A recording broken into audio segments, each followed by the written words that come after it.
वहां हल्की हल्की बारिश हो रही थी जब मैं अपने घर के आंगन में खड़ी थी। उस दिन मैंने एक सफेद नाइटी पहनी थी। बारिश की बूंदें मेरे बालों पर झिलमिला रही थी और मुझे वह महसूस हो रहा था कि मैं अपनी खूबसूरती का सबसे साफ रूप दिखा रही थी। अचानक दरवाजे की बेल बजी और जब मैंने दरवाजा खोला तो वहां मेरे दामाद जी खड़े थे। उन्होंने मुझे मुस्कुराते हुए देखा और कहा, आप बहुत ही खूबसूरत लग रही हो। आज तो कयामत लग रही हो। मैं तो श्रम से पानी पानी हो गई थी। उस दिन मेरे पति और मेरे बीच अनबन चल रही थी। मैं उनसे खुश रहना चाहती थी, लेकिन मेरे पति मुझे वह संतुष्टि नहीं दे पा रहे थे। एक दिन मैंने उनके लिए उनका कमरा सजाया था और रात को जब पति के बजाय वहां मेरे दामाद जी आए, उन्होंने मुझसे कहा, मुझे उम्र के हिसाब से 2 चीजें पता है और वह है आपकी खूबसूरती और आपका दिल। उन्होंने मुझे अपने पास खींच लिया और कमरे में सजाए गए फूलों के मुरझाने तक उन्होंने मुझे आज जब मैंने घर का दरवाजा खोला तो मेरे पति की बजाय मेरे दामाद जी खड़े थे। मैं शॉर्ट नाइटी ड्रेस में थी और मुझे उम्मीद थी कि दरवाजे पर पति होंगे, लेकिन उनके बजाय दामाद जी थे। मुझे बहुत शर्म आई क्योंकि मैंने यह सोचकर अपनी बेहतरीन तस्वीर बनाई थी कि पति मुझे देखेंगे, लेकिन दामाद ने वहां पहुंचकर मेरे पति के लिए बनाई गई खाने की थाली उठा ली थी। उन्होंने मुझे अलग नजरों से देखा। मैं जल्दी से अपने कमरे में भागी, लेकिन उन्होंने मेरा हाथ पकड़ लिया। उन्होंने कहा, सासू माँ, कहाँ जा रही हो? वह मुझे पानी दोगी? क्या मुझे शर्म आ रही थी और इसलिए मैं जल्दी से कमरे में चली गई थी। मैंने दामाद जी से कहा, तुम बैठो, मैं अभी आती हूं। मैंने अपनी साड़ी पहनी और फिर उन्हें चाय और पानी लेकर दिया। वे अभी भी मुझे वही नजर से देख रहे थे। उन्होंने पूछा, आज कोई खास बात है क्या? शायद मैंने गलत समय पर आ गया हूं। मैंने कहा, कुछ बात नहीं, सब ठीक है। दामाद जी, सच कहूं तो मुझे दरवाजे पर तुम्हारे ससुर के आने की उम्मीद थी, लेकिन कोई बात नहीं। अतिथि देवो भव, इस बात से मैं भी खुश हूं। उन्होंने सब कुछ देख लिया था, तो उन्हें घर की बातें बताने में कोई बुराई नहीं थी। मैंने उन्हें बताया कि आज मैंने उनके एसएस के लिए एक छोटा सरप्राइज रखा था। उनके काम की वजह से वे घर पर समय नहीं बिता पाते हैं, इसलिए मैंने सोचा कि आज कुछ अलग करें। पति पत्नी की रुचि को ध्यान में रखते हुए हमें बीच बीच में सरप्राइज प्लान करना चाहिए। आज मैंने इंटरनेट पर एक नया आइडिया देखा और उसे आजमाने की कोशिश की, लेकिन तुमने समय पर आकर बिगाड़ दी। मैं अपने दामाद जी से बात कर रही थी कि अचानक ही मेरा पति अभिषेक घर आ गया। उसने मुझसे पहले ही वादा किया था कि वह 1 घंटे पहले घर आ जाएगा, लेकिन देर से आया। अगर वह समय पर आता तो दामाद जी को दरवाजे से ही वापस भेज सकता था। घर आते ही मेरे पति ने उसे गले लगा लिया। उसने मुझे देखा भी नहीं। मुझे गुस्सा आया क्योंकि उसने उसी समय वादा किया था। हॉल में बैठकर मैं सोच रही थी कि दामाद जी भी मेरी बगल में बैठे हैं।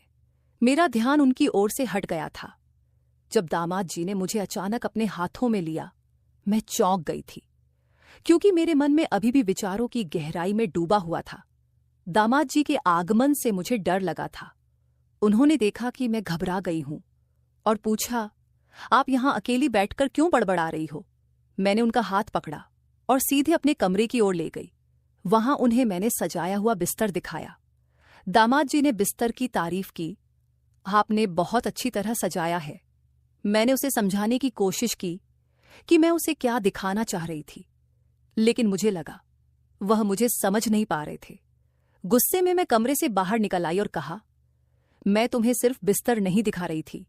दामाद जी बोले, आपके चेहरे से मुझे सब कुछ समझ आ गया है। आपकी पसंद गलत निकली। वे अभिषेक के बारे में बात करते हुए बोले, ससुर जी का भाग्य अच्छा है कि उसे आप जैसी मिली है। दामाद जी ने मेरी सुंदरता की तारीफ की, जिसे सुनकर मेरा गुस्सा धीरे धीरे ठंडा हो गया। मैंने उनके साथ बहुत सारी बातें की और उन्होंने मुझे समझाया कि उनसे अपनी समस्याओं को साझा कर सकती हूँ। वे बोले, आप चिंता मत करो, मैं हूं ना। आपके लिए उनकी बात सुनकर मेरा मन हल्का हो गया और मैं अपने कमरे में वापस चली गई। अब मैं अभिषेक की ओर पीठ करके सो गई थी। अभिषेक अगले दिन भी जैसे हर दिन की तरह अपना खाना लेकर काम पर निकल गए। दामाद जी अभी भी घर पर ही थे। उन्होंने बताया कि उन्हें 10 बजे ऑफिस में जाना है। दामाद जी 30 साल के थे लेकिन उन्हें देखकर कोई भी मान सकता था कि वे बहुत हैंडसम और फिट दिखते थे। वे नहाकर तैयार होकर बाहर आए, लेकिन उन्होंने केवल तौलियां लपेटे हुए थे। उन्हें देखकर मुझे उनकी देखभाल का ध्यान गया। दामाद जी ने सीधे किचन में जाकर अपने व्यवस्थित तरीके से तैयारी शुरू की। मैंने उन्हें देखकर खुद को एक क्षण के लिए बंद कर लिया। उनकी देखभाल को देखते हुए मैं थोड़ी शर्मिंदगी महसूस कर रही थी। कुछ ही देर बाद दामाद जी पूरे कपड़े पहने हुए वापस आए। जब उन्होंने घर लौटने पर मुझसे मुलाकात की तो मैंने उनसे बरियत की कि मुझे घर के कामों में मदद चाहिए। उनके साथ होने से मुझे अपने घर का माहौल भरा हुआ महसूस हो रहा था। ऐसा लग रहा था कि मेरे आसपास कोई अपना है। उस दिन दामाद जी ने ऑफिस जाने से पहले मुझे एक नया आइडिया दिया। उन्होंने मुझे कैंडल लाइट डिनर के बारे में सुझाव दिया। वे कहने लगे, सासू जी, कल मैंने जल्दी आकर आपका प्लान फैला दिया था। आज रात मैं थोड़ी देर से घर आऊंगा। अगर जरूरत पड़ी तो बाहर से खाना खा लूंगा। आप और ससुर जी अपना समय बिता सकते हो। मैं आप दोनों को डिस्टर्ब नहीं करूंगा। दामाद जी ने मुझे कैंडल लाइट डिनर के रोमांटिक बनाने के तरीके भी सिखाए थे। इसी बीच मैंने अभिषेक को फोन किया, लेकिन उसने मेरा कॉल नहीं उठाया। मैंने उसे टेक्स्ट मैसेज भी भेजा, जिसमें वह बस ओके ही कहकर जवाब दे दिया। शाम को तैयारियां भी की थीं, पर अभिषेक ने दिन भर मुझसे कोई बात नहीं की थी। फिर भी जब उसने जल्दी घर आकर मुझे देखा, मुझे थोड़ा थका हुआ लग रहा था। मैंने उसके साथ डिनर किया, लेकिन बाकी चीजों के लिए मैं उससे फोर्स नहीं कर सकी, क्योंकि वह पहले ही मुझे थका हुआ लग रहा था। और वैसे भी वह मेरा ही पति है। उनसे जबरदस्ती करना या किसी भी चीज की जल्दबाजी करने की कोई जरूरत नहीं थी। उस दिन अभिषेक के साथ समय बिताने का आखिरी दिन नहीं था, इसीलिए उसे थका हुआ देखकर मैंने उसे कुछ नहीं कहा। उसे शांतिपूर्वक कमरे में सोने दिया और उसके सो जाने के बाद मैं किचन साफ कर रही थी, लेकिन मुझे नींद नहीं आ रही थी। किचन का काम करते करते मैं नीला गाउन पहने हुए थी। रात के 10 बज रहे थे। दामाद जी अभी तक घर नहीं आए थे। मुझे उन्हें फोन करने का सोच रही थी, तभी घर का दरवाजा खुला और वे अंदर आ गए। मैंने उन्हें खाने के लिए पूछा, लेकिन उन्होंने कहा कि उन्होंने खाना खाकर आए हैं। थोड़ी देर बाद उन्होंने अपने कमरे में चले गए। उसके बाद मैं भी अपने कमरे में जाकर सो गई। ऐसे ही दिन बीतने लगे। दामाद जी का ऑफिस का समय 10 बजे से शायद 5 बजे तक था। वे सुबह से शाम तक काम में मेरी मदद करते थे।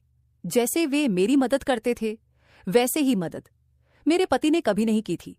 दामाद जी के साथ मेरी बेटी शादी करके वो बहुत किस्मत वाली थी, इस बात में कोई शक नहीं था, क्योंकि वे हर चीज में परफेक्ट थे। एक दिन रात को मैं हमारे कमरे में अभिषेक के कपड़े देख रही थी। उसके कुछ शर्ट धोने के लिए निकाल रही थी। तभी मुझे उसकी पैंट की जेब से एक मुंबई का टिकट मिला। मैंने उससे पूछा, ये तुम्हारा कौन सा महत्वपूर्ण टिकट है? उसने कहा, हाँ, कुछ दिनों के लिए मुझे मुंबई जाना है। ऑफिस से मुझे यह टिकट मिला है। ऑफिस में पार्टी का आयोजन है और मैं मुंबई जा रहा हूँ। पार्टी की बात सुनकर मुझे लगा कि अभिषेक मुझे भी साथ लेकर जाएंगे। मैंने उसे कहा, अच्छा, पार्टी है तो हमें कब निकलना है? उसने जवाब दिया, हमें ये। तुम क्या कह रही हो? मैंने कहा, अभिषेक, पार्टी के लिए तुम मुझे भी साथ ले चलो ना। अभिषेक ने कहा, पार्टी ऑफिस के कर्मचारियों के लिए है, वह परिवार का कोई काम नहीं है, इसलिए मैं तुम्हें नहीं ले जा सकता। सपने देखना बंद करो। मैं ऑफिस के दोस्तों के साथ पार्टी में जाने का निर्णय लिया। इस बारे में बताते हुए अभिषेक ने एक पल में मेरी खुशियों को कम कर दिया था। अगले दिन वह मुंबई जा रहा था और 4 दिनों तक वहां रहेगा। उसने कहा कि पार्टी 3 दिन की है, लेकिन 4 दिनों तक उसके मुंबई के ऑफिस में काम है। जब वह गया तब मैं अपने दामाद जी के साथ घर पर अकेली थी। उसी समय दामाद जी के ऑफिस में भी पार्टी थी। उन्होंने मुझे अपने साथ अपने ऑफिस की पार्टी में ले जाया। एक और मेरे पति थे, जो मुझे कहीं भी ले जाने के लिए तैयार नहीं थे। दूसरी ओर दामाद जी थे, जो मेरी हर इच्छा को पूरा कर रहे थे और मुझे उनकी पार्टी में बहुत अच्छा महमूस करवा रहे थे। उस पार्टी में वह मुझे अपने साथ इस तरह से घुमा रहे थे जैसे कि मैं उनकी प्रेमिका हूं। पार्टी के शुरू होने से पहले वहां एक अवार्ड फंक्शन भी था, जिसमें दामाद जी को बेस्ट परफॉर्मेंस का अवार्ड मिला था और उन्होंने अवार्ड स्वीकारते हुए भी मुझे अपने साथ स्टेज पर ले गए थे। उस रात पार्टी से घर लौटते समय मैंने उसे पूछा, दामाद जी, तुमने मुझे पार्टी में क्यों लिया था? उसने मुझसे कहा, सासू जी, आप बहुत सोचती हो। पार्टी सिर्फ कर्मचारियों के लिए नहीं होती, हमें अपने परिवार को भी साथ लेना चाहिए। मुझे उसका जवाब समझ में आया। जब मैं अपने कमरे में कपड़े बदल रही थी, मेरे ड्रेस का हुक खुल नहीं रहा था। अभी से भी घर पर नहीं था और मैं किससे मदद मांगूं? ये सोच रही थी कि तभी दामाद जी मेरे कमरे में आकर मेरी मदद करने आए। वह मेरे ड्रेस का हुक खोल दिया और कमरे से चले गए। थोड़ी देर बाद मैं बाहर आई और उससे पूछा, दामाद जी क्या प्रॉब्लम हुई? उसने मुझे हंसते हुए कहा, एक तो गर्मी बहुत बढ़ गई है सासू जी, और इसी बीच मेरे कमरे का एसी बंद हो गया। अब रात भर मैं एसी के बिना कैसे सोऊंगा? घर में सिर्फ 2 ही एसी थे, एक मेरे कमरे में और एक गेस्ट रूम में। दामाद जी गेस्ट रूम में सोते थे। जब उन्हें पता चला कि मेरे कमरे का एसी खराब हो गया है तो मुझे उन्हें अपने कमरे में सोने के लिए ना पड़ा। उस रात दामाद जी मेरे कमरे में मेरे बिस्तर पर सोए थे और अभिषेक की जगह उन्होंने ले ली थी। मुझे रात भर नींद नहीं आई और मैं बहुत असहज महसूस कर रही थी। अगले दिन दामाद जी की छुट्टी थी और घर का राशन भी खत्म हो गया था। मुझे राशन खरीदने बाहर जाना था, लेकिन अभिषेक ने पैसे देकर नहीं गया था। जब मैंने खाना बनाने का सोचा तो राशन में एक चीज थी तो दूसरी खत्म हो गई थी। मेरे पास भी पैसे नहीं बचे थे। मैंने अभिषेक को फोन करना शुरू किया। तभी दामाद जी ने मुझे रोक दिया। उन्होंने कहा, अब मैं भी इस घर का सदस्य हूँ। इस महीने का राशन मैं भर दूंगा। आज दोपहर का खाना हम बाहर ही करेंगे। मैंने उनकी बात मान ली और तैयार होकर कुछ समय बाद हम बाहर जाने लगे। सबसे पहले दामाद जी मुझे एक होटल में खाने के लिए ले गए। खाना खाकर हम मॉल में खरीदारी करने गए। मॉल में जो भी चीज मुझे पसंद आई, दामाद जी ने मुझे दिला दी। राशन के अलावा मैंने अपने लिए बहुत सारी खरीदारी की थी और सारे पैसे दामाद जी ने दिए थे। अभिषेक हमेशा मेरे पीछे चिल्लाता था अगर मैंने राशन के अलावा कुछ भी ज्यादा लिया तो, लेकिन दामाद जी ने एक शब्द भी नहीं कहा। उन्होंने मुझे जो भी चाहिए था वह दिला दिया। उनके व्यवहार से कभी कभी ऐसा लगता था जैसे वह मेरा दिल जीतने की कोशिश कर रहे हों। उस रात मैंने मॉल से खरीदा हुआ नाइट ड्रेस पहना हुआ था। मुझे उस ड्रेस में देखकर दामाद जी मेरी तरफ देखते ही रह गए और कहा, सासू जी आप तो बहुत सुंदर लग रही हो। उस रात भी वह मेरे साथ मेरे कमरे में सोए थे। आधी रात को अनजाने में मैंने अपनी जगह बदलकर उनसे सटकर सो गई। सुबह जब मेरी आंख खुली तो मैं उनके बहुत करीब थी। मैं तुरंत उठकर दूर हो गई और अपने काम में लग गई। आज भी उन्होंने छुट्टी ली थी। नाश्ता करने के बाद मैं किचन में बर्तन साफ करने लगी। अचानक वह मेरे पीछे आ गए और मेरे पेट में चुटकी काट ली। उनके छूने से मैं हिल गई और संतुलन खो बैठी, जिससे मैं उनके ऊपर गिर गई। किचन में हम दोनों एक दूसरे के बहुत करीब थे और मेरे हाथ का झाग उनके चेहरे पर लग गया था। यह देख मैं हंसने लगी। उन्होंने भी मुझे प्यार भरी नजरों से देखा और हंस पड़े। मैंने उनसे पूछा, तुमने चुटकी क्यों काटी? उन्होंने कहा, आपके पेट पर चींटी थी, उसे हटाने की कोशिश कर रहा था। फिर उन्होंने मेरे हाथ का झाग अपने चेहरे पर लगा लिया और हम दोनों हंसने लगे। धीरे धीरे उन्होंने मुझे पीछे से गले लगा लिया और हमारे बीच की मर्यादा भूलने लगी। कुछ गलत होने से पहले ही हम दोनों दूर हो गए। उस दिन मेरे दिमाग में उनकी यादें छाई रहीं। मुझे महसूस हुआ कि वह मेरी परवाह कर रहे थे, जबकि मेरे पति अक्सर मुझे नजरअंदाज करते थे। वह मेरे पति से बड़े और ज्यादा स्मार्ट थे। उन्होंने मुझसे कहा कि किसी औरत को कैसे खुश रखना चाहिए, यह वह अच्छी तरह जानते थे। रात को मेरे पति के घर आने की संभावना थी, लेकिन वह 8 बजे ही आ गए। सोने से पहले मैंने एक नई नाइटी ड्रेस पहनी थी, जिसे देख मेरे पति ने मुझसे पूछा, ये ड्रेस कहाँ से आई? मैंने उन्हें नहीं बताया कि वह ड्रेस उनके दामाद जी ने मुझे दिलाई थी।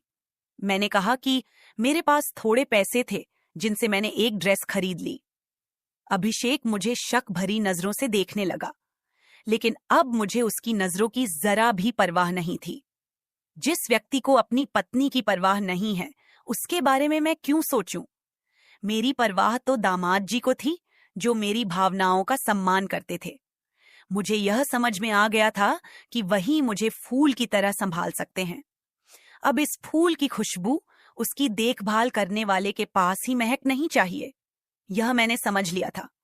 उस दिन मैं अभिषेक से थोड़ी दूर थी। अगले दिन अभिषेक और दामाद जी अपने अपने समय पर ऑफिस के लिए निकल गए। आज भी किचन में काम करते समय मेरे दिमाग में दामाद जी का ख्याल आ रहा था। मुझे लग रहा था कि दामाद जी के पास जाकर मैं अभिषेक को धोखा दे रही हूं। इस ख्याल के साथ ही मैंने दोनों की परीक्षा लेने का फैसला किया। मैंने दामाद जी और अभिषेक को संदेश भेजा कि मेरी तबीयत बहुत खराब हो गई है। घर का दरवाजा खुला छोड़कर मैं अपने कमरे में चली गई। संदेश भेजने के 10 या 15 मिनट बाद दामाद जी घर आ गए। घर में आते ही वह मेरे कमरे में आए और मेरी हालत चेक करने लगे। उनके चेहरे पर मेरे लिए चिंता साफ दिखाई दे रही थी। वह मुझे चेक कर रहे थे। तभी मैं हंस पड़ी। मेरा हंसना दे दामाद जी बोले, यह मजाक का समय नहीं है। आपकी तबीयत खराब है। ये संदेश पढ़कर मैं कितना घबरा गया था। आपको क्या हुआ है, मुझे ठीक से बताओ। तब मैंने दामाद जी का हाथ पकड़ा और उन्हें अपने पास बिठा लिया। मैंने कहा, मुझे कुछ भी नहीं हुआ है। मैं बिल्कुल ठीक हूं। मैं तो सिर्फ तुम्हारी और अभिषेक की परवाह का अंतर देख रही थी। आज तुम इस परीक्षा में पास हो गए हो। दामाद जी ने मेरी बात समझ ली थी। धीरे धीरे हम दोनों एक दूसरे के करीब आने लगे। उनकी तपस्या आज समाप्त होने वाली थी। हम दोनों एक दूसरे के इतने करीब थे कि कुछ ही समय में हम अपने प्यार के पलों का आनंद लेने वाले थे। लेकिन तभी अभिषेक कमरे में आ गया। हमें साथ देखकर उसकी आंखें हटी की फटी रह गईं। उसने मेरे पास आकर दामाद जी को मुझसे दूर धकेल दिया और मुझसे कहा, ये सब क्या चल रहा है? तुम अपने दामाद के साथ ये सब कैसे कर सकती हो? तुम्हें एक बार भी मेरा ख्याल नहीं आया? मैंने जवाब दिया, नहीं, मुझे तुम्हारा ख्याल नहीं आया। जब तुम अपनी गायत्री के साथ होते हो तब क्या तुम्हें एक बार भी अपनी पत्नी का ख्याल आता है? मेरी तबीयत खराब होने का मैसेज भेजने पर भी तुम घर नहीं आए। मुझे पता था कि तुम नहीं आओगे, इसलिए मैंने जानबूझकर तुम्हें मेरा और दामाद जी का एक साथ सेल्फी वाला फोटो भेजा था। मैंने तुम्हें भेजे हुए मैसेज में भी जानबूझकर लिखा था कि मैं उनके साथ रिश्ता बढ़ा रही हूं। वैसे भी तुम शक करने में एक्सपर्ट हो, लेकिन शक तभी करना चाहिए जब आपका खुद का चरित्र साफ हो। अगर तुम्हें लगता है कि तुम सही हो तो मेरा और दामाद जी का रिश्ता भी सही है। मुझे इसमें कुछ भी गलत नहीं लगता। कुछ भी बकवास मत करो। कौन सी गायत्री अभिषेक का नाटक शुरू हो गया था। तब मैंने उसे उसकी और उसकी प्रेमिका की तस्वीरें दिखाई। मुझे उसका सारा सच पहले से ही पता चल गया था, लेकिन मैं उसके प्यार के लिए सब्र कर रही थी और उस घर में रुकी हुई थी। मैंने उससे कहा, अभिषेक, तुम और कितना झूठ बोलोगे? ऑफिस का काम और मीटिंग बताकर उस लड़की को बाहर शहर ले जाकर तुम उसके साथ समय बिताते हो, उस पर कितने पैसे खर्च करते हो। लेकिन पत्नी ने एक चीज मांगी तो उसके लिए खर्च का रोना रोने लगते हो। तुम्हारी सच्चाई जानते हुए भी मैं तुम्हारे घर में रुकी हुई थी। तुम्हें खुश करने के लिए कभी कम सजाती तो कभी कैंडल लाइट डिनर का आयोजन करती थी। शायद मुझसे कुछ गलती हुई होगी। तुम्हें जो प्यार चाहिए था वह मैं तुम्हें नहीं दे पा रही थी। मैं खुद को दोषी मानती थी, लेकिन दामाद जी ने समय पर मुझे तुम्हारा सारा सच बता दिया था। अच्छा हुआ, वरना मैं खुद को दोषी मानते हुए डिप्रेशन में चली जाती और अपने साथ कुछ बुरा कर बैठती। उन कठिन परिस्थितियों में दामाद जी ने मुझे संभाला था। हाँ, तुम हमें जिस शक की नजर से देख रहे थे वह नजर एक बार हटा लो दामाद जी, और मेरे बीच कुछ भी गलत नहीं है। हम सिर्फ तुम्हें सबक सिखाने के लिए यह नाटक कर रहे थे। आज जो तुमने देखा वह भी इसी नाटक का हिस्सा था। अगर तुम मुझे किसी दूसरे आदमी के साथ नहीं देख सकते तो मैं तुम्हें किसी दूसरी लड़के साथ कैसे देख सकती हूं? अब अभिषेक मेरे सामने सिर झुकाए खड़ा था। मैंने अपना बैग उठाया और मायके जाने लगी, क्योंकि अब मैं और कुछ सहन नहीं कर सकती थी। एहसास हो गया था और उसने मुझे जाने से रोक लिया। उसने मुझसे माफी मांगी और वादा किया कि आज के बाद वह किसी दूसरी लड़की के पीछे नहीं जाएगा और मेरे साथ वफादार रहेगा। दामाद जी ने मेरी मदद की, इसके लिए मैंने उनका धन्यवाद किया। आज दामाद जी की मदद से मैं अपनी गृहस्थी बचा पाई। आजकल बहुत से लोग, चाहे पुरुष हो या स्त्री, अपना अच्छा खासा परिवार होते हुए भी बाहर प्यार में पड़ जाते हैं। यह एक ट्रेंड नहीं है कि बाहरी व्यक्ति आपको आपके परिवार के सदस्यों की तरह संभाल सकता है। वह केवल अपनी जरूरतें पूरी करेगा। एक्स्ट्रा मैरिटल अफेयर के बढ़ते मामलों की वजह से तलाक के केस भी बढ़ते जा रहे ऐसे समय में किसी भी स्त्री का तुरंत मायके जाना अपने पति को आजादी देने जैसा होता है। इसीलिए परिस्थिति से भागने के बजाय उसका सामना करना चाहिए, चाहे पति कितना भी गलत रास्ते पर क्यों ना चल पड़े। एक पत्नी ही है जो उसे सही मार्ग पर ला सकती है। यह हर स्त्री को समझना चाहिए। तो दोस्तों, ये थी आज की कहानी। आपकी क्या राय है इस पर हमें कमेंट में जरूर बताएं। अगर आपको वीडियो अच्छी लगी हो तो लाइक, शेयर और सब्सक्राइब करना ना भूलें। धन्यवाद। मिलते हैं कल एक और आज नई मैं आपको कहानी के अपनी साथ। और मेरे बेटे की एक खास कहानी सुनाने जा रही हूँ। मेरा बेटा जो हॉस्टल में रहकर पढ़ाई करता है, जब छुट्टियों में घर आता है तो हम खूब मस्ती करते हैं। वह अक्सर घर आने के बाद कहता है कि हॉस्टल में रहकर वह बोर हो गया है और कुछ नया करना चाहता है। इस बार जब वह घर आया तो उसने मुझसे कहा, माँ चलो कहीं घूमने चलते हैं। मैंने उसकी बात मान ली और हम दोनों ने मिलकर नैनीताल घूमने का प्लान बना लिया। तुरंत हमने पैकिंग कर ली और अगले ही दिन नैनीताल के लिए निकल पड़े। नैनीताल पहुंचने पर हमने एक होटल में कमरा बुक किया। हमें वहां बहुत मजा आ रहा था, पर जो हुआ वह मेरे लिए बिल्कुल अप्रत्याशित था। रात होते ही मेरा बेटा अजीब तरीके से पेश आने लगा। वह मुझे पत्नी की तरह बर्ताव करने लगा, जो मेरे लिए चौंकाने वाला था। मैं यह सब समझ ही नहीं पाई कि उसके मन में क्या चल रहा था। आप आगे की कहानी तो खुद ही समझ सकते हैं, लेकिन यह पल मेरे लिए काफी उलझन भरा और अविश्वसनीय था। जैसा कि मैंने पहले बताया, मेरा नाम पल्लवी है और मेरी शादी एक अमीर परिवार में हुई थी। मेरे पति एक बड़े बिजनेसमैन हैं और अक्सर विदेश में अपने काम के सिलसिले में व्यस्त रहते हैं। शादी के 1 साल बाद मुझे एक बेटा हुआ, लेकिन उस खास मौके पर भी मेरे पति मेरे साथ नहीं थे। ये मेरे जीवन का सबसे कठिन और भावनात्मक पल था, क्योंकि एक औरत के लिए मां बनने का अनुभव सबसे महत्वपूर्ण होता है। लेकिन मेरे पति ने कभी मेरी भावनाओं की कदर नहीं की। ज्यादातर समय वे विदेश में ही रहते थे और मैंने अपने बेटे की परवरिश अकेले ही की। 5वीं कक्षा तक वह मेरे साथ ही रहा, लेकिन फिर एक दिन मेरे पति अचानक आए और उसे बोर्डिंग स्कूल भेजने का निर्णय लिया। मैंने अपने बेटे को अच्छे संस्कार और पढ़ाई दी, लेकिन वह दूर हो गया और शायद उसी दूरी ने हमारे बीच कुछ ऐसा पैदा कर दिया जो मैंने कभी सोचा भी नहीं था। अब आप सोच रहे होंगे कि आखिर ये कहानी कहाँ जाकर खत्म होती है, तो चलिए इस सफर की शुरुआत यहीं से होती है। कुछ साल बोर्डिंग स्कूल में बिताने के बाद मेरे बेटे को पढ़ाई के लिए मलेशिया भेज दिया गया। वह वहां हॉस्टल में रहकर पढ़ाई कर रहा था। जब बेटा और पति दोनों दूर हो गए तो मेरा जीवन अचानक खाली सा हो गया। अकेलापन मेरे जीवन का हिस्सा बन गया और यह समय के साथ बढ़ता ही चला गया। पति तो कभी कभार ही फोन करते थे और बेटे से भी केवल औपचारिक बातें होती थी। इसने मुझे भीतर से खोखला कर दिया। मुझे ऐसा लगने लगा था कि मेरे पति विदेश में किसी औरत के साथ हैं। लेकिन ये बात मैंने कभी अपने बेटे से साझा नहीं की, क्योंकि मैं नहीं चाहती थी कि उसके दिल में अपने पिता के लिए कोई कड़वाहट पैदा हो। समय बीतता गया और मैं मानसिक और शारीरिक रूप से कमजोर पड़ने लगी।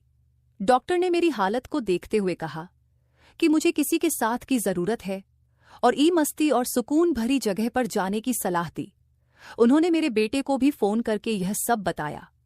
अगले ही दिन मेरा बेटा गर्मी की छुट्टियों में घर आ गया।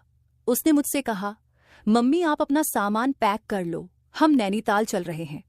पहले तो मैं मना करती रही, लेकिन वह जिद पर अड़ गया और कहा कि यह यात्रा मेरे लिए जरूरी है। उसने कहा, मम्मी अपने लिए कुछ अच्छे कपड़े भी पैक कर लेना, जैसे आप शादी से पहले पहनती थी।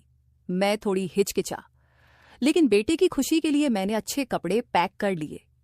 हमारी ट्रेन रात 11 बजे की थी और अगले दिन हम नैनीताल पहुंच गए। वहां एक होटल में रुकने का इंतजाम किया और हमने कुछ समय बाद शहर घूमने का प्लान बनाया। होटल में बेटे ने मुझसे कहा, मम्मी आप ये साड़ी छोड़कर वह ड्रेस पहन लो जिसमें आप शादी से पहले हुआ करती थी। पहले तो मैंने मना किया, लेकिन बेटे के कहने पर वह ड्रेस पहन ली। जब मैंने ड्रेस पहनी तो बेटा कहने लगा, मम्मी आप बहुत खूबसूरत लग रही हैं। वह दिन मेरे लिए बहुत खास था। बेटा मुझे नैनीताल की सैर पर ले गया और हमने ढेर सारी बातें की। शाम को जब हम होटल लौटे तो वह मुझसे बात करने लगा। मैंने कहा, अब सो जाओ, लेकिन वह कहने लगा, नहीं मम्मी, आज रात मैं सिर्फ आपसे बातें करूंगा। डॉक्टर ने कहा है कि आपको खुश रखना है। फिर उसने मुझे कहा, आप मॉडल जैसी लगती हो, अब आपको ऐसी ही ड्रेस पहना करनी चाहिए। बातों के दौरान उसने मुझसे पूछा, मम्मी, क्या आप शादी से पहले किसी को पसंद करती थी? मैंने हंसते हुए कहा, तुम यह किस तरह के सवाल कर रहे हो? लेकिन वह हंसता रहा और मुझसे कहने लगा, बताओ ना मम्मी। मैं भी बेटे के इस अंदाज पर मुस्कुराई और उसे अपनी कुछ पुरानी बातें बताई। उसने मुझसे कहा, मम्मी, अब मैं आपका सबसे अच्छा दोस्त हूं, आप मुझसे हर बात शेयर कर सकती हो। उस रात बेटे ने मेरे अकेलेपन को पूरी तरह से दूर कर दिया। मैंने महसूस किया कि अब मैं खुश रहने लगी हूं, जैसे मुझे किसी ने जीवन की नई ऊर्जा दे दी हो। अगले दिन हम स्विमिंग पूल में भी गए और ढेर सारी मस्ती की बेटे ने मुझे यकीन दिलाया कि वह हमेशा मेरा साथ देगा और साल में एक बार हम जरूर कहीं घूमने जाएंगे। फिर उसने मुझे कहा, मम्मी, आपको खुश रखने का जिम्मा अब मेरा है। अब मैं आपकी जिंदगी में वही जगह लेना चाहता हूं जो पापा ने कभी नहीं दी। उसकी बातों ने मुझे एक नया एहसास दिया। उसने न केवल मेरा साथ दिया, बल्कि मुझे वह अपनापन भी महसूस कराया जो मैंने इतने सालों से खो दिया था। उस पल मैंने महसूस किया कि मेरे बेटे में ही वह सच्चा साथी है जो मुझे मेरे पति कभी नहीं दे पाए। उसके बाद तो आप खुद ही समझदार हैं मित्रों। एक चीज आपसे मैं जरूर कहना चाहूंगी कि रिश्तों की मर्यादाओं का कभी उल्लंघन मत करना, क्योंकि रिश्तों की डोर बड़ी नाजुक होती है जो बहुत साधारण से खिंचाव की वजह से टूट जाती है। सीमाओं में रहकर रिश्तों का सम्मान करें, तभी रिश्ते लंबे चलते हैं। ना एजाज रिश्ते बनाकर समाज में अश्लीलता का प्रदर्शन ना करे। अफसोस है कि आज पूरा बाजार ही सामग्री बेचने के खातिर अश्लीलता परोस रहा है, पर इस बहकावे में ना आए खुद। पूछा तो उसने कहा, मैं तो रोज ही इतना खुश होता हूँ। जिसको आप जैसी बहन मिल जाए वो क्यों ना खुश हो। घर के सारे काम निपटाकर जब मैं बैठी तो वो सूरज तेल लेकर मेरे पास आ गया। कहने लगा, प्रिया दीदी, आप अपनी बाल को ले आइए, मैं आपके सिर में मसाज कर देता हूँ। मुझे उसकी हरकतें अजीब लगती थीं। मैंने कहा, यह तुम्हारा काम नहीं है, जाओ अपने दोस्तों के साथ घूमो फिरो, मुझे मसाज की जरूरत नहीं है। मगर उसने मेरी बात नहीं मानी और खुद ही मेरे बालों से कैचर उतार कर कहने लगा, आप नखरे मत किया करें, किस्मत वालों को ही ऐसे भाई मिलते हैं। जब आपका भाई आपके खूबसूरत रेशमी बालों में मसाज करना चाहता है तो आपको क्या समस्या हो सकती है? आ जाइए, मैं आपके सर की मसाज कर देता हूँ, आपको बहुत सुकून मिलेगा। वह मुझे उठाकर कमरे में ले गया। मैं बेड पर तकिया रखकर लेट गई। मेरे बाल बेड से नीचे लटक रहे थे। वह मेरे सर के पास बैठकर मेरे बालों की मसाज करने लगा। सूरज मुझसे 4 साल छोटा था, मगर मुझे नाम से बुलाता था। कहता, आप इतनी प्यारी हैं कि आपको देखकर दिल करता है कि आप हमेशा इसी तरह मुस्कुराती रहे और मैं आपकी लाड उठाता रहूं। वह मेरे बालों की मसाज कर रहा था और उसके हाथों में जैसे जादू था। मुझे इतना मजा आया कि मैं नींद की वादियों में खोने लगी। तेल की खुशबू भी बहुत जबरदस्त थी। मैंने उससे पूछा, यह कौन सा तेल है? वह बोला, यह बहुत ही खास तेल है, खास आपके लिए। आपके जो इतने हसीन बाल हैं ना, ये उन्हीं बालों के लिए बना है। उसकी बातें बहुत प्यारी थी। मैं समझ नहीं पाती थी कि वह किस तरीके से बात कर रहा है। बहरहाल मसाज के दौरान ही मैं नींद में खोने लगी। कुछ देर बाद जब मेरी आंख खुली तो मेरा पूरा बदन दर्द से टूट रहा था। ऐसा लग रहा था जैसे मेरी टांगों पर बहुत ज्यादा वजन रख दिया गया हो। पूरे बदन में दर्द सराय कर रहा था। धीरे धीरे उठकर बैठी और आसपास देखने लगी। जब अपने भाई पर गौर किया, वह पूरी तरह भीगी हुई थी, जैसे किसी ने मुझे नहला दी हो। कपड़े गीले थे, पंखा बंद था और गर्मी थी। यह सब क्या हो रहा था? मैं बड़ी मुश्किल से बेड़े उठी। मुझे चक्कर आ रहे थे, चलना मुश्किल हो रहा था। मैं अपनी हालत समझ नहीं पा रही थी कि यह सब क्या हो रहा है। बड़ी मुश्किल से चलकर बाथरूम गई और फ्रेश हुई। अपनी हालत पर गौर किया तो ऐसा लगा जैसे मैंने सोया नहीं, बल्कि कोई मेहनत वाला काम कर रही थी। जब मैं कमरे से बाहर निकली तो मुझे फुसफुसाना की आवाज आई। ऐसा लग रहा था जैसे कोई किसी से बात कर रहा हो। घर में मेरे और उसके अलावा कोई नहीं था। फिर वह किसके साथ बात कर रहा था? मैं पहले किचन में पानी पीने गई, मगर तब तक आवाज आनी बंद हो गई थी। मैं किचन के दरवाजे के पास खड़ी थी। जब वह व्यक्ति बैठक से निकला, उसके हाथ में काफी पैसे थे, जिन्हें देखकर वह मुस्कुरा रहा था। मेरे माथे पर बल पड़े। अगले ही पल उसकी नजर मुझ पर पड़ी। मुझे देखकर कहने लगा, प्रिया, आप उठ गई। मैं चलते हुए उसके करीब आई। वह हड़बड़ाकर पैसे अपनी पैंट की जेब में डाल रहा था, मगर मैंने उसका हाथ पकड़कर उन पैसों को सामने लाकर कहा, इतने पैसे तुम्हारे पास कहाँ से आए? वह नजरें झुका चुका था। कहने लगा, आप प्लीज पापा को मत बताना। मैं ताज्जुब में थी कि उसने ये पैसे पापा के क्यों नहीं दिए। मैंने सख्ती से पूछा तो वह सहम गया। कहने लगा, यह पैसे तो पापा के एक दोस्त ने कई साल पुराने कर्ज के रूप में लौटाए थे। मैंने सोचा था कि इनसे ही मोबाइल लूंगा, लेकिन उसने पैसे मुझे थमा दिए। मैंने कहा, हाँ, तुमने अच्छा किया। घर के हालात देखो किस कदर खराब हैं। हमारे माँ बाप दोनों नौकरी कर रहे हैं और तुम मोबाइल लेने की बात कर रहे हो। वह शर्मिंदा था नैन ने। वह पैसे रात को पापा को दे दिए थे। उस रात उसने मुझसे कोई बात नहीं की और जल्दी सोने चला गया।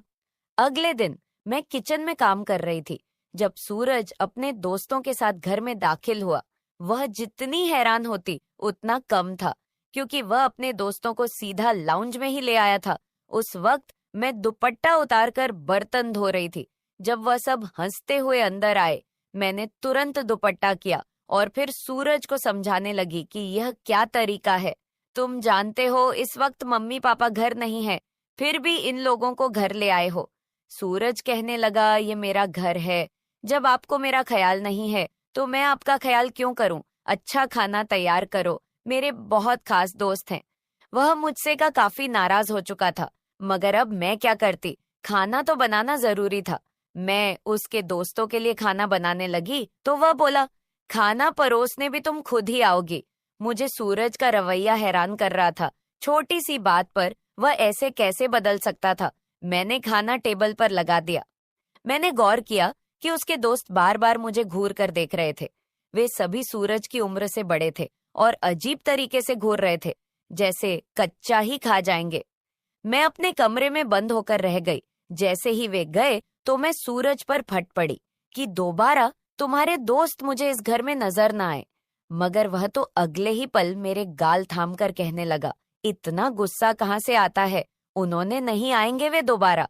मगर आप इस बारे में मम्मी पापा को कुछ नहीं बताएंगे। कैसा लड़का था यह, कभी प्यार जताने लगता तो कभी चिढ़ने लगता। बहरहाल मैंने हमें सर हिला दिया और अपने कमरे में चली गई। मुझे सूरज की हरकतें कुछ मुश्किल सी लगने लगी थी, क्योंकि वह मुझे अजीब तरह से देखने लगा था। उस रोज भी जब मैं अपने कमरे में आराम करने के लिए सोई तो अचानक मुझे अपने पैरों पर किसी के हाथ महसूस हुए। मैंने आंखें खोली तो सूरज मेरे पैरों को अपनी गोद में रखकर मसाज दे रहा था। मैंने उसे ऐसा करने से मना किया, मगर वह कहने लगा, मैं जो कर रहा हूं मुझे करने दें। इस घर में एक मैं ही हूं जिसे आपकी इतनी फिक्र है। मम्मी पापा को तो काम से ही फुर्सत नहीं है। खैर, मैं भी थक चुकी थी। आंखें बंद की और सोने लगी। सूरज के हाथों के मसाज से मैं नींद की गहराई में खोने लगी थी, मगर जब मेरी आंख खुली तो मेरे होश उड़ गए। मेरा सर बुरी तरह चकरा रहा था। बिस्तर की चादर बिल्कुल बेतरतीब हो चुकी थी। बिस्तर पर एक शर्ट और एक मेल परफ्यूम पड़ा था। यह सामान किसका था? मैं तो कुछ भी बोल नहीं सकी। सर में इतनी तेज दर्द था कि मैं दोबारा बिस्तर पर गिर गई।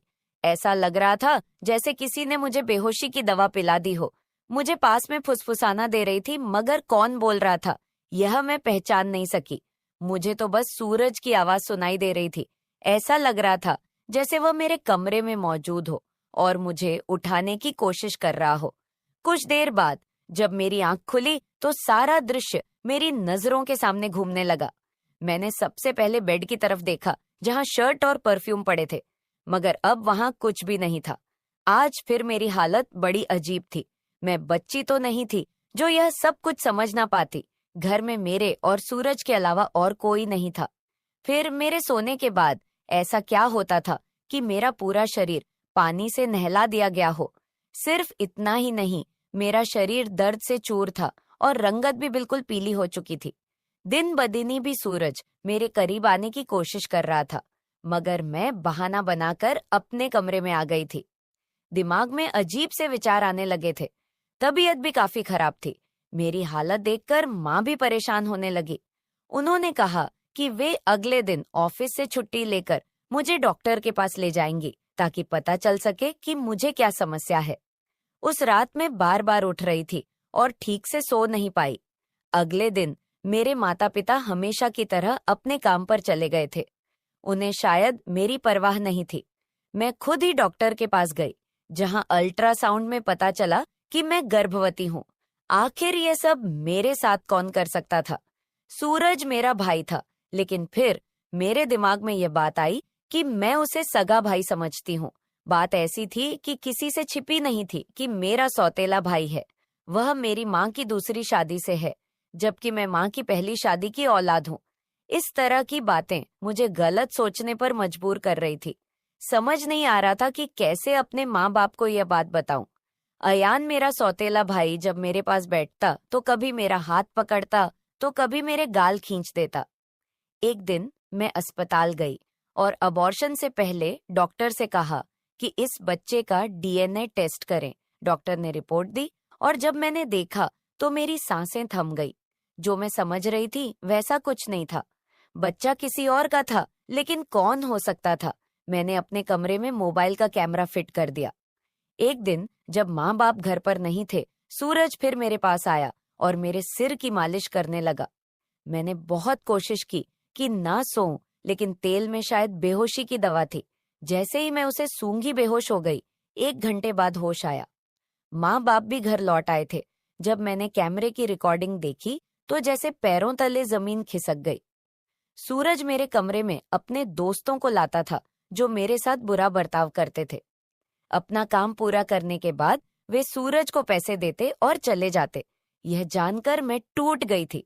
मैंने कमरे से बाहर जाकर सूरज का गिरेबान पकड़ा और थप्पड़ की बरसात कर दी। मम्मी पापा भी आ गए और पापा ने गुस्से से मेरे हाथ पकड़ लिए। होश में हो क्या? पागल हो गई हो? क्यों मार रही हो इसे? मैंने रोते हुए वीडियो दिखा दी कि यह जलील इंसान मेरे साथ क्या कर रहा था। वीडियो देखकर माँ फर्श पर गिर पड़ी। पापा को भी विश्वास नहीं हो रहा था। उन्होंने सूरज को पकड़कर बहुत मारा। उसके मुंह और नाक से खून बह रहा था। सूरज ने गुस्से में कहा, मैंने इसे कभी अपनी बहन समझा ही नहीं। मुझे पैसों की जरूरत थी। लोग इसके लाखों रुपए देने को तैयार थे। मुझे अपनी जरूरतें पूरी करनी थी, इसलिए मैंने यह कदम उठाया।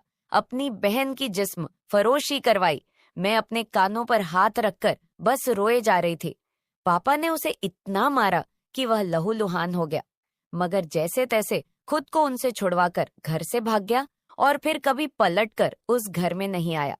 मेरे पेट में पल रहा बच्चा नाजायज था, जिसका मैंने अब अबॉर्शन तो करवा दिया, मगर सूरज ने जिस कदर घिनौना खेल मेरे साथ खेला था, मैं मरते दम तक नहीं भूल सकूंगी। भाई वही होता है जो आपके सगे वाले देन से हो।